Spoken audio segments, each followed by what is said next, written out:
आपसे कहना चाहते हैं, मेरे पैसे से अगर आप मोबाइल खरीद लीजिएगा तो अल्टीमेटली इकोनॉमिक्स के हिसाब से उस मोबाइल पर अधिकार किसका होगा? मेरा होगा, क्योंकि पैसा मेरा है। तो आप सोचिए, आप बाप के पैसा से अगर लड़की पटाए, हमारे पास क्या है। और एक चीज़ लड़कियों में जो सबसे खराब चीज़ होता है, आप कोई लड़की गुस्सा है या नहीं है ये चेक करना है तो आप उससे बस एक गिलास पानी मांग लीजिए, उसके पानी देने के स्टाइल से पता चल जाएगा कि गुस्सा है कि नहीं। पानी रख के यहाँ पे, अरे क्या मतलब बनता है? आप गुस्सा है, ठीक है, सब में होते हैं, जहाँ ज़्यादा रिश्ते रहते हैं वहीं इंसान गुस्सा होता है, लेकिन इसका मतलब ये क्या कि 2 दिन आपको मनोबल लगेगा। ये सारी ट्रेडिशनल चीज़ों को बदलिए, ये अच्छी बातें नहीं होती है। लड़कियों लोग को भी थोड़ा सा गंभीर बनिए। होता क्या है कि लोग कहते हैं ना कि एक लड़की को कोई बात अगर कह देंगे ना, दूसरे को मत बोलना, वो उसको भी बोलेगी और उसको भी ये बात बोल देगी, दूसरे उसको मत बोलना। अब पूरा मोहल्ला को पता चल जाएगा, सबको यही पता रहेगा कि किसी से बोलना नहीं है, लेकिन सबको पता चल जाएगा। भाई कुछ गंभीरता लाइए। लड़का लड़की सबको कहते हैं, ज़िंदगी के कुछ राज अपने तक ही रहिए, अपने करीबी भी दोस्त को कुछ खास राज को नहीं बताइए, क्योंकि कुछ करीबी दोस्त को भी ना, कुछ करीबी दोस्त होते हैं, फिर वो ट्रांसफ़र हो जाएगा आगे तक। बहुत सारी चीज़ें होती हैं जिस चीज़ को आप शेयर नहीं कर सकते, घर की चीज़ें हो गई, बहुत सी ऐसी चीज़ें होती हैं। आजकल ना ये गर्लफ्रेंड बॉयफ्रेंड ना एक ठो ट्रेंड चल गया, अजब हाल है भाई साहब। एक बात हम आपसे कहना चाहते हैं, मेरे पैसे से अगर आप मोबाइल खरीद लीजिएगा तो अल्टीमेटली इकोनॉमिक्स के हिसाब से उस मोबाइल पर अधिकार किसका होगा? मेरा होगा, क्योंकि पैसा मेरा है। तो आप सोचिए, आप बाप के पैसा से अगर लड़की पटाएंगे तो लड़की किसकी होगी? इकोनॉमिक्स के हिसाब से बाप के लिए। तो लड़कियों को भी कहते हैं कि भाई ऐसा लड़का को मत वैल्यू दो जो बाप की कमाई पे तुमको घुमा रहा है। और लड़कों भी कहते हैं जागो, अगर बहुत शौक है ना गर्लफ्रेंड बनाने का तो अपने पैर पे खड़े हो जाओ। जिस दिन पैर पर खड़े होगे ना, उस दिन समझ में आएगा ये सब चीज़ें फालतू चीज़ें होती है। कई लड़के बेचारे का दिल टूट जाता है, उनका शरीर एम्बुलेंस की तरह हो गया है, घायल दिल लेके घूम रहे हैं। अरे फालतू ये सब चीज़ें। जीवन में किसी के लिए आंसू मत बहाइएगा, वो आपके आंसुओं के काबिल नहीं होगा, और जो आपके आंसुओं के काबिल होगा वो कभी आपको रोने नहीं देगा। दिल टूट गया, गोली मारो यार, प्यार 24 कैरेट का था आपका, उसी की औकात नहीं थी जो खरीद सके। और हस्बैंड वाइफ में भाई साहब, हमारे जितने दोस्तों की शादी हुई है ना, वो सब परेशान रहते हैं हस्बैंड वाइफ में। इन दोनों में केवल एक खराबी है, दोनों अपने आप को सुप्रीम कोर्ट समझता है। हमारे भाई साहब, आप मिलजुल के रहिए। अभी क्या है कि आप जितने भी स्टूडेंट हैं, आप सबका जॉब लगेगा, अपने से सब शादी ब्याह सबकी होगी, भाई आपका परिवार खुश रहे। लेकिन आप देखिए, शादीशुदा इंसान हमेशा परेशान रहता है, ये दोनों हमेशा झगड़ते रहते हैं। समस्या क्या है? वाइफ चाहती है हस्बैंड को समझाएं अपनी बात, और हस्बैंड चाहता है कि हम अपनी बात वाइफ को समझाएं। भाई आप दोनों से कहना चाहते हैं, आप कोशिश करिए ये क्या कहना चाहते हैं, इनकी बातों को आप समझ जाइए, और आपसे कहते हैं आप अपनी बात मत थोपिए, इसकी बातों को समझिए। होता क्या है, लड़कियों को लगता है कि इनका हस्बैंड बाहर करता क्या है, ऐसे पैसा बरसता है पेड़ पे से हिला के लेके चला। ऐसा नहीं है भाई, बाहर निकलिए फिर समझ में आता है ये कि वो बाहर जो आपके पिताजी या फिर आपके हस्बैंड या जो भी कमा के लाता है उसको कितना मेहनत होता है। और आदमी लोग को क्या लगता है, घर में तो कोई काम ही नहीं है, उठो नाश्ता बनाओ। अरे भाई साहब, झाड़ू लगाने से सही नाश्ता बन तो जरूर जाता है, फिर उससे पहले कितनी तैयारियां करनी रहती है, कहाँ कौन सा सामान है, एक दिन बना के देखिएगा, फिर समझ में आ जाएगा। फिर सब लोग खा लिए, फिर उसको साफ करो।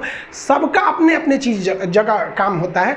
कोई दुनिया की हर चीज़ आपस में इंटरकनेक्टेड है, कोई ज़्यादा कोई छोटा नहीं होता है। लेकिन आजकल लोगों की मेंटेलिटी क्या हो गई, दीवार की हर एक ईंट ये सोच ली है कि पूरी बिल्डिंग को हम ही रोके हुए हैं। अब बताइए, कोई एक ईंट रोका है, पूरी दीवार को, पूरे सब चीज़ ने मिल के इस घर को रोक के रखा है। उसी तरह आपकी फैमिली में सबकी ज़रूरत होती है, आप सबकी भावनाओं को समझिए। अपनी ज़िंदगी में हमने भी बहुत कुछ सीखा है। लोग कहते हैं कि दुनिया गोल है, भाई दुनिया गोल नहीं है, दुनिया मतलबी है। ये प्यार से नहीं चलती है, मतलब से चलती है। दुनिया में कोई भी रिलेशन बनाने के लिए, कोई रिश्ता जो है ना, उसके लिए 3 चीज़ का होना ज़रूरी है। एक डर, ज़रूरत और इंसानियत। ये 3 चीज़ ही किसी न किसी रिश्ते को रोक के रखता है। एक टीचर स्टूडेंट में रिलेशन होता है, उसको डर है कि टीचर के पास पढ़ेंगे ना जल्दी रिजल्ट होगा, अपने से पढ़ेंगे थोड़ा लेट हो सकता है।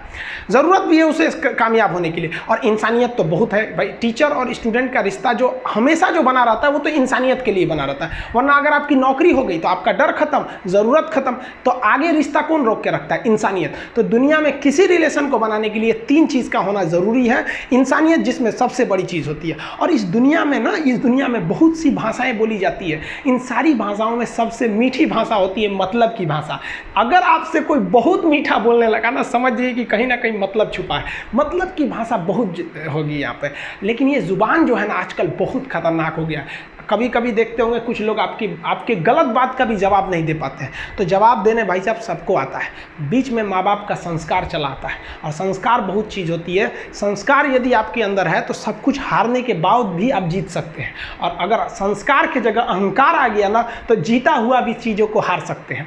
कमज़ोर व्यक्ति ही दूसरे काम का बदला लेता है, लेकिन जो ताकतवर होता है वो माफ़ कर देता है। लेकिन जो बुद्धिमान व्यक्ति होता है वो इग्नोर कर देता है, नज़रअंदाज कर देता है और बच के निकल जाता है। क्योंकि अगर कोई व्यक्ति आपको पहली बार धोखा दिया तो इसमें उस व्यक्ति का गलती है, लेकिन वही व्यक्ति अगर दोबारा धोखा दिया तो इसमें आपकी गलती है। सबसे समझदार होकर चलिए, और मिजाज में कुछ सख्ती भी रखिए। लोग पी जाते अगर समंदर खारा नहीं होता तो थोड़ा सा सख्ती भी बना के रखना चाहिए। इस दुनिया के कुछ दस्तूर हैं, आप किसी के लिए कितनी भी भलाई कर दे वो याद नहीं रखेगा, ये दुनिया का दस्तूर है।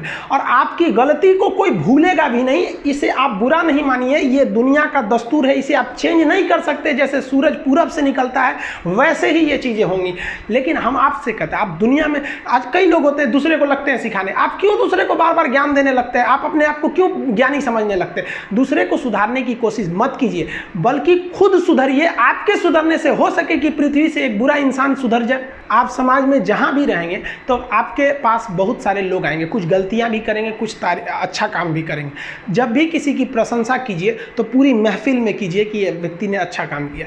लेकिन अगर किसी की शिकायत या उसकी आलोचना करना है, उसे डांटना है, तो उसे अकेले में समझाइए, और डांटने के बाद उसमें इस तरह से कर दीजिए, उसमें प्रशंसा मिला दीजिए। कोई गलती कर दिया, मान लीजिए आपका छोटा भाई नहीं पढ़ाई किया, गलत कम नंबर लाया, तो उसे डांटिए कि, लेकिन अकेले में डांटिए कि इतना कम नंबर क्यों लाया। फिर उसे उसी में एक पॉजिटिवनेस जोड़ दीजिए, तुम्हारे में इतना मेहनत है, हम इसलिए डांट रहे हैं कि तुम कर सकते थे लेकिन क्यों नहीं किए।